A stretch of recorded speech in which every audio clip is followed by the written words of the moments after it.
es inevitable poderlo compartir con tu pareja. Bueno, todos hemos escuchado la importancia de la comunicación dentro de las relaciones y bla, bla, bla, ¿no? O sea, es algo que todos sabemos, que es básico. Pero muchas veces creo que nos quedamos en el te tengo que comunicar a ti lo que tiene que ver contigo, ¿no? Pero esto era como te tengo que comunicar a ti lo que tiene que ver conmigo para que entiendas un poquito por, pues, cómo estoy, ¿no? Claro. Es que es muy importante porque toma valor esta frase que te acompaña en el sentimiento, ¿no? Es real que cuando una persona te cuenta algo doloroso y tú te abres a sentir internamente lo que te está comunicando la persona porque hay un lazo y es inevitable sentir, es que compartes la carga, te llevas una parte de esos sentimientos y para la persona que está pasando la crisis le facilitas su proceso personal.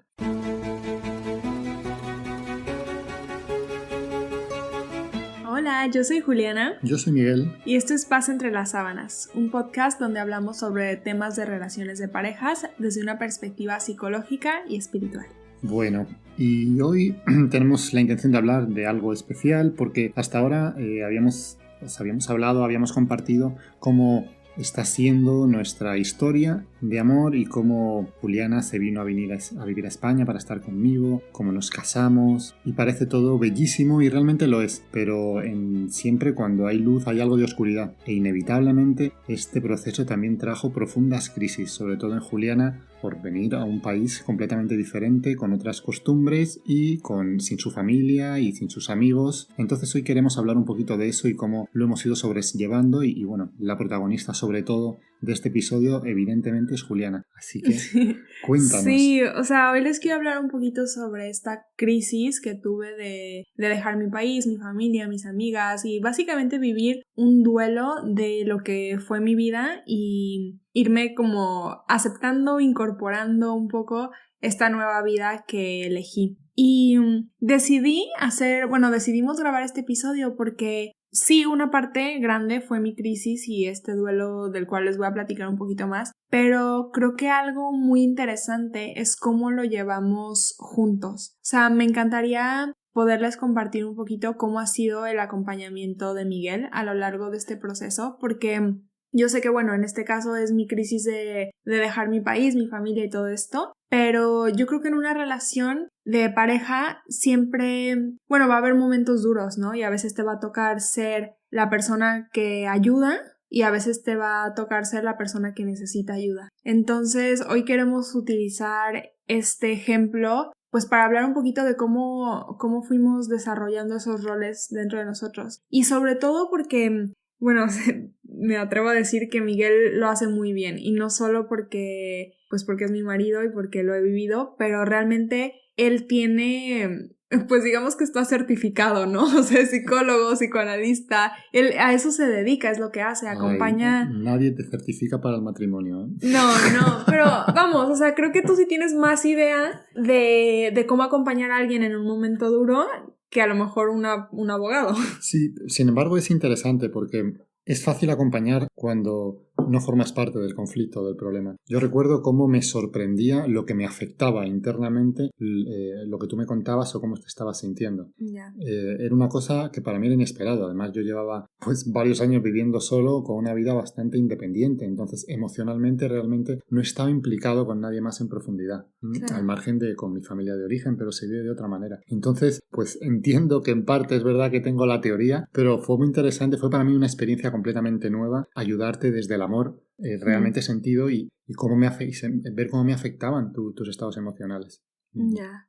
Pues sí, bueno, les cuento un poquito, no me quiero meter como demasiado en detalle, pero ya se imaginarán, ¿no? O sea, tomo la decisión de venir acá a España y al principio todo era nuevo, todo era súper emocionante, estaba muy emocionada de por fin poder ver a Miguel como todos los días después de estar año y medio a distancia. Y esos primeros meses yo estaba súper contenta, pero como decimos en México, o sea, de mandilona total. Por favor, tradúceme eso, no sé qué es de mandilona. Mandilona es que, o sea, como cuando descuidas todos los aspectos de tu vida por estar con tu novio o tu pareja. Qué bueno.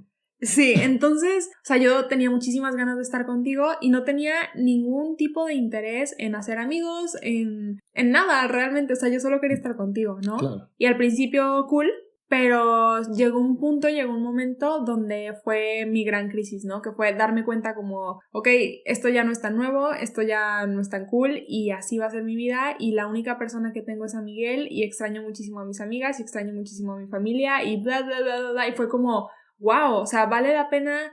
O sea, es increíble, ¿no? Llegaban estos pensamientos de ¿valió la pena dejarlo todo por esta una persona? Inmediatamente la respuesta era que sí. O sea, yo lo sabía, yo sabía que la respuesta era que sí, pero que tenía que hacer un esfuerzo, ¿no? Por estar aquí, por adaptarme, por empezar a crear una vida y también entender que estaba viviendo un duelo. Y creo que ese aceptar que estoy en un duelo y en un proceso me abrió un espacio que al principio fue muy bueno de poder sentir. Claro. Porque a mí al principio me daba mucho miedo decirte que no le estaba pasando bien, por miedo que tú tuvieras miedo de que yo me quisiera regresar. O sea, era como que yo estaba segura de que a pesar de que le estaba pasando mal, quería estar aquí. Claro. Pero no estaba segura de que al decirte lo mal que le estaba pasando, te pudiera contagiar esa seguridad que yo sentía. Porque era obvio que yo iba a tratar de que tú, como hacerte creer que eso era lo que estaba pasando. Claro. ¿No? Entonces, pues yo tenía mucho miedo de abrirme contigo y de decirte. Claro, es que pienso que es muy importante pues entender, y esta parte sí la entendía en teoría, ¿no? Aunque por supuesto me daba miedo. Yo cuando empezaste a hablarme de que te estabas sintiendo mal, de que echabas de menos a tu familia, a tus amigas, y me hablabas con angustia, ¿no? En algún momento pues llorabas. Pues yo sé la teoría, ¿no? Y sé que realmente lo que está pasando ahora es fundamental, porque si estás abriéndote y expresando estos sentimientos, probablemente podrás trascenderlos, pero aún así escucharlos me daba miedo. Y es verdad que el impulso es tratar de consolar. Sí, pero no te preocupes porque dentro de unos días vamos a tratar de cortar la expresión de esa angustia, ¿no? Y de este duelo, es lo que te sale. Pero sabía que no era lo adecuado, pero se requiere un poquito de valor, ¿no? Para permanecer ahí en contacto con esas emociones, con la esperanza y a sabiendas de que eso se va a trascender en algún momento. Sí, y creo que este es un punto, o sea, quiero como cortarlo en momentos, ¿no? Este es el momento donde yo la estoy pasando mal y te lo comparto. Que esto es súper importante, o sea, si estamos hablando de vivir un proceso de crisis junto con tu pareja y que la relación de amor sea una relación donde también hay pues apoyo y ayuda y todo esto, es inevitable poderlo compartir con tu pareja. Yo creo que muchas veces, bueno, todos hemos escuchado la importancia de la comunicación dentro de las relaciones y bla, bla, bla, ¿no? O sea, es algo que todos sabemos, que es básico. Pero muchas veces creo que nos quedamos en te tengo que comunicar a ti lo que tiene que ver contigo, ¿no? Pero esto era como, te tengo que comunicar a ti lo que tiene que ver conmigo para que entiendas un poquito por qué, pues cómo estoy, ¿no? Claro. Es que es muy importante porque ahí toma valor esta frase que se suele decir, ¿no? De los duelos habitualmente cuando hay un fallecimiento, ¿no? Pero hay muchos tipos de duelos en la vida que te acompañan el sentimiento, ¿no? Es real que cuando una persona te cuenta algo doloroso y tú te abres a sentir internamente lo que te está comunicando la persona porque hay un lazo y es inevitable a través de esa conexión sentir, es que compartes la carga, de algún modo compartes la carga, te llevas una parte de esos sentimientos y para la persona que está pasando la crisis le facilitas su proceso personal y pienso que eso es lo que ocurría. Exacto, y creo que si quisiéramos hacer un resumen así en 3 palabras de lo que queremos transmitir con este episodio es la importancia de crear espacios para dejar que se sienta lo que se tiene que sentir, porque como decía Miguel hace rato, o sea, creo que la persona que está en ese momento haciendo el rol del que escucha, del que apoya, del que ayuda, como que el primer impulso siempre es tratar de solucionar, ¿no? Dar soluciones, dar palabras de aliento, darle algo para que esto se acabe, se elimine, para que deje de sentir. Exacto. Exacto. Y realmente lo que hemos aprendido con este proceso es que es todo lo contrario. Bueno, para mí era saber, y esto lo hablamos, o sea, literal fue algo que dijimos con palabras, es, Miguel, yo lo que necesito es poderte decir, hoy estoy triste, y tener ese espacio donde me dejes estar triste. Es generar un espacio seguro donde poder volcar las emociones, sean las que sean, y poder hablar de ellas, ¿no? Esa es la manera además de poder observarlas, transitarlas, sin actuarlas de manera impulsiva. Exacto, porque como dices, o sea, no las actúas porque hay un espacio para sentirlas. Entonces, ese espacio tiene un principio y un final, que también creo que es importante. Y no sé, o sea, a veces yo te decía, hoy tengo muchas ganas de sentarme y llorar. Y entonces me sentaba y lloraba. Sí. Y fue muy bueno comprobar cómo, de hecho, ese principio y ese final era así. O sea, yo sabía que cuando se iniciaban estos procesos te acompañaba y que en algún momento te ibas a restablecer, te ibas a encontrar bien, no solo bien, sino mejor que antes de entrar en ese proceso. Claro, porque es verdad que siempre había, pues, se abre un espacio de sanación. Una vez escuché que las lágrimas lo que hacen es transportar emociones densas. Y yo sé que todo el mundo procesa sus emociones de manera distinta. Yo, como Miguel les podrá decir, soy de las que llora y llora un montón. Y sí, es transportista, transporta sus emociones densas con las lágrimas. Sí, le gusta llorar. A mí me impresiona, pero realmente es increíble cómo transforma sus emociones a través del llanto y de las lágrimas, porque al poco tiempo después, o sea, tiene un proceso de aterrizaje después del viaje del llanto, ¿no? Pero luego al poco tiempo, digamos, es verdad que te ha restablecido. Y una cosa muy importante que yo veía es que después de estos momentos de llanto, de crisis, en los que había un pequeño cambio de actitud interna que a lo mejor ni tú detectabas, sincrónicamente algo se movía afuera para que empezara a cambiar un poquito tu vida. De repente tenías la posibilidad de contactar con amigas aquí o te salía un trabajo aquí. O sea, algo que a través de un cambio de actitud tuyo interno cambiaba tu mundo externo, ¿no? Y era muy evidente, Sí, es interesante porque creo que, o sea, obviamente está el duelo de mi familia, ¿no? Que fue enorme. Pero hasta cierto punto, con mi familia fue interesante porque yo sé que siempre van a ser mi familia, ¿no? O sea, como que no los voy a perder. Entonces, era simplemente como tener un contacto diferente, saber que los voy a ver pues menos veces al año, pero, o sea, como que eso sí fue un duelo, pero no tan grave. Y cuando yo vine, creo que era el duelo que yo me esperaba, el de mi familia, ¿no? Sí. Pero luego vinieron 2 duelos que fueron súper, o sea, yo los sentía con muchísima intensidad, que era el de mis amigas y el de mi trabajo. Porque son 2 cosas que yo sabía que iba a tener que reemplazar. Y reiniciarte en eso. Reiniciarme, claro, y eso implicaba un esfuerzo y además también implicaba como cierta apertura, sí, pues a eso. Y creo que el proceso va de que primero tienes que duelar lo que era y aceptar que aquí en España ya no es, claro, ¿no? Y después, creo que esto fue lo más duro, fue como vivir esa época de sequía total, porque yo no veía ni medio trabajo y no veía ni media amiga. O sea, era como, ups, ¿sabes? O sea, no veo ni por dónde, no le veo ni pies ni cabeza y sé que lo necesito y sé que además es mi responsabilidad conseguirlo. Y no había salida, ¿no? No había salida, ¿no? Pero lo que dices es súper cierto. Estaba en ese momento trabajando en mí y acomodando las cosas en mí para que luego cuando se presentaran las oportunidades yo pudiera reconocerlas, aceptarlas e integrarlas. Me parece una cosa, algo que me comentaste que me parecía interesantísimo, es cómo en este proceso de repente pudiste detectar en ti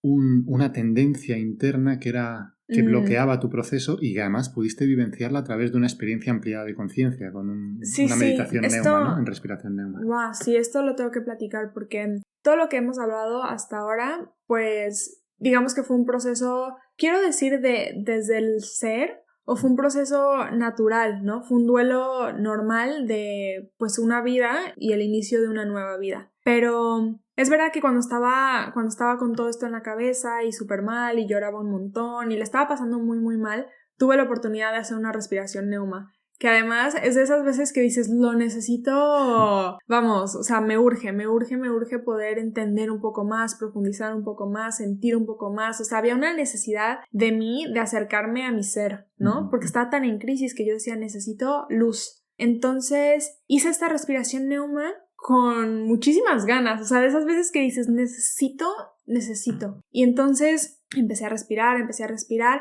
y en mi mente había este pensamiento de lo que voy a llorar el día de hoy, ¿no? O sea, venía de meses de llorar todos los días. Entonces yo decía, esta respiración voy a llorar un montón porque es algo que se da y yo tengo tendencia a llorar. Entonces yo lloro bastante en mis respiraciones neuma. Y en esta yo decía, madre mía, lo que voy a llorar. Y empecé a respirar y empecé a entrar como en un proceso de mucha paz y cero llanto, ¿no? Y entonces yo como que de cierto modo como que lo buscaba, lo quería empezar a buscar, ¿no? Y entonces me daba cuenta como yo me sentía muy feliz y en mucha paz, pero estaba tratando de buscar emociones, o sea, como rascarle muy al fondo para empezar a traer esas emociones negativas y depresivas y feas y sentirlas y llorarlas, ¿no? Pero me di cuenta como ya no estaban y yo le estaba forzando y yo quería permanecer en esa tristeza. Y entonces, en el momento en el que me di cuenta que yo quería permanecer en esa tristeza, empecé a ver, bueno, me pregunté por qué, ¿no? Y entonces ahí es donde vinieron claramente todos los beneficios de estar triste, que fue súper interesante porque estaba muy relacionado a la pereza, ¿no? O sea, si yo estoy en crisis, estoy en depresión y me la vivo llorando y nadie puede venirme a reclamar de que por qué no busco yo amigas o por qué no salgo o por qué no hago tal y cual. O sea, yo quería pasar mis días viendo películas encerrada en mi casa sin ver a nadie ni salir ni nada y eso no era del ser.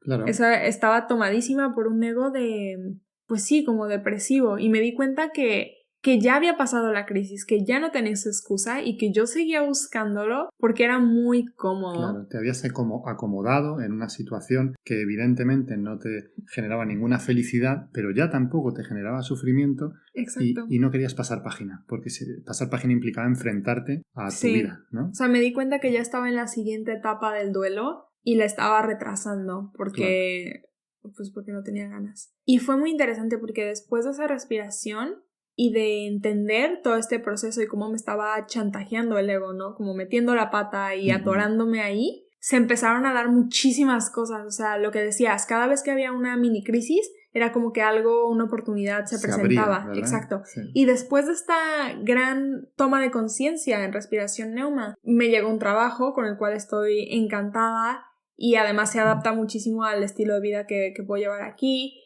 Y empecé a contactar mucho más con mis amigas de México, pero luego también empecé a hacer amigas aquí, me empecé a abrir. Si alguien me escribía en Instagram de que, yo estoy en Madrid, yo era la primera de decirles, vamos a desayunar, ¿sabes? Y me daba igual, o sea, era como que estaba en esta energía de salir, de conocer gente, de quitarme el mandil un rato, ¿sabes? Ahora ya es como, Miguel, me voy a ir con mis amigas, adiós. Sí, más de un día me ha dejado en casita viendo la tele, viendo Netflix. Claro, y es súper importante. Claro que sí. Creo que este es un tema que luego podemos hablar en otro episodio, pero la importancia y necesidad, me atrevo a decir, de tener vida además de tu pareja, ¿no? Tener un grupo de amigas, tener un grupo de amigos en tu caso, o sea, como... Y luego a mí esto de verte ya con amigas me daba como el permiso de retomar viejas amistades, claro. Empezar a quedar de vez en cuando, porque tengo la sensación de que ya está equilibrada la relación, que ya puedo hacer y no te dejo en casa, ¿no? Claro.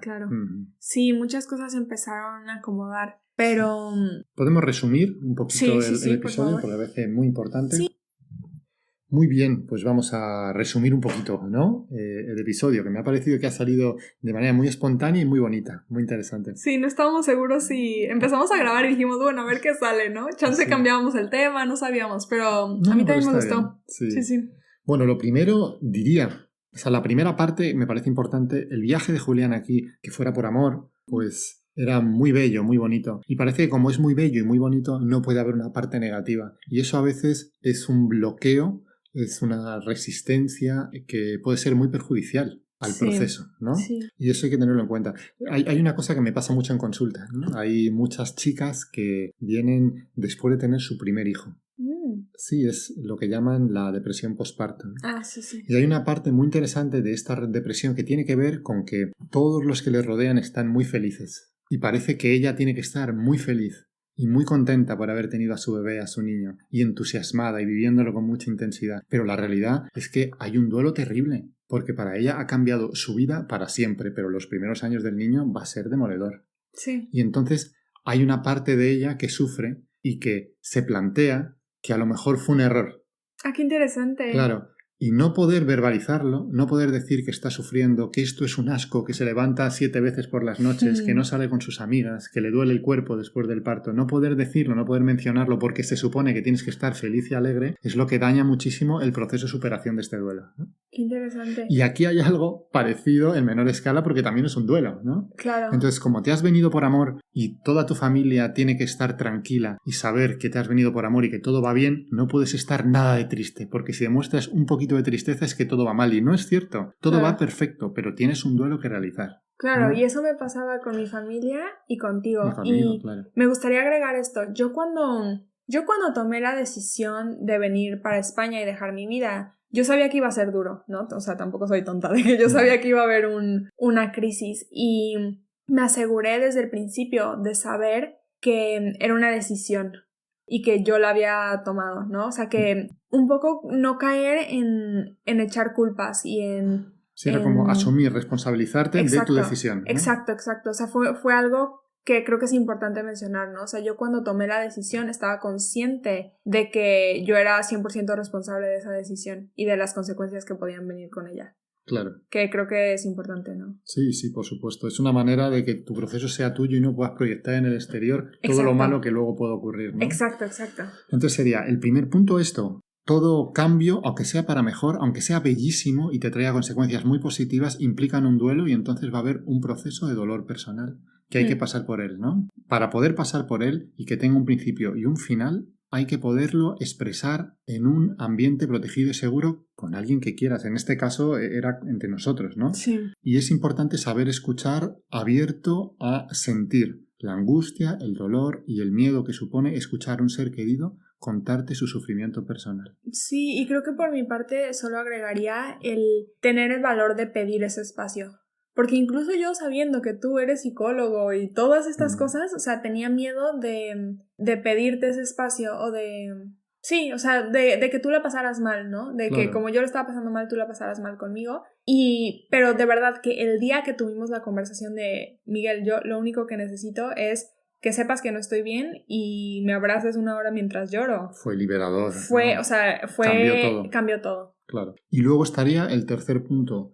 Una vez la primera parte está superada, la realidad es que la tristeza y el estado depresivo, como implica que no enfrentas tu vida porque es un estado introvertido que está hacia adentro, puede generar un apego y miedo a abandonarlo. Y eso es lo que sería oficialmente una depresión, ¿no? Cuando un estancamiento ahí, en un proceso de duelo, por diferentes motivos, pero un estancamiento, ¿no? Sí. Entonces es importante poder salir. En tu caso, tuviste suerte de poder verlo y no solo suerte, ¿no? Tenías esa conexión con tu ser a través de tu meditación profunda, tu respiración neuma, y entonces pudiste verlo y pudiste resolverlo, ¿no? Y yo añadiría una cuarta. Estamos hablando de esto como si estuviera completamente superado y probablemente en parte sí, pero de vez en cuando aparecerá alguna cosita. Claro. Y tenemos que estar preparados. Sí, o sea, es algo que tuvo como una crisis grande durante un par de meses. Y ahora es como que de repente no hay cosas, hay momentos que me recuerdan, que me hacen sentir un poco más triste y tal, pero ya no lo vivo como o sea, mi vida ya no se trata 100% de eso, como unos meses atrás, ¿sabes? Ya no hay un impedimento de hacer otras cosas, de funcionar en la sociedad, yo qué sé. O sea, sigue y seguirá y supongo que durante el resto de mi vida aquí siempre voy a estar entre dos lugares, ¿no? Porque es parte de la decisión que tomé. Pero ya existo, Miguel, ya estoy. Luego yo, en mi caso, ¿no? Solo aportación a mi proceso con todo esto, ¿no? Sí, pues sí, por favor. No, simplemente fue para mí, como diríamos, una inyección de humildad, ¿no? Porque como profesional he podido observar esto desde la barrera y decir lo que hay que hacer. Pero cuando lo sientes, cuando estás implicado, es completamente diferente. Bueno, y es difícil, ¿no? Ya. Claro. Tienes muchos miedos. Yo tenía mucho miedo. Claro. Wow. Pues sí, y ya creo está, que ¿no? ya está. Esto era lo que queríamos platicar el día de hoy. Muy Espero bien. que les haya gustado. Ay, yo estoy contento, salió bonito. Sí, a mí también me gustó mucho, la verdad. Estuve como... No sé, o sea, me sentí vulnerable. Pero me gusta sentirme así. Supongo que entonces sirvió. Sí. Muy bien, nos despedimos entonces, ¿no? Sí. Antes de irnos, nos gustaría recordarles que nos pueden seguir en Instagram como Paz Entre las Sábanas o a mí en mi Instagram personal como Juliana Padi. Y también si les está gustando el podcast nos ayudarían muchísimo si nos dejan una calificación y un comentario en Apple Podcast y esas cosas porque eso nos ayuda a nosotros a crecer y a que más personas nos escuchen. Y también si tienes a alguien que crees que se podría beneficiar de este episodio, pues compárteselo. Y ahora sí creo que es todo. Nos vemos pronto entonces. Sí. Un abrazo a todos. Hasta la próxima. Hasta Bye. la próxima.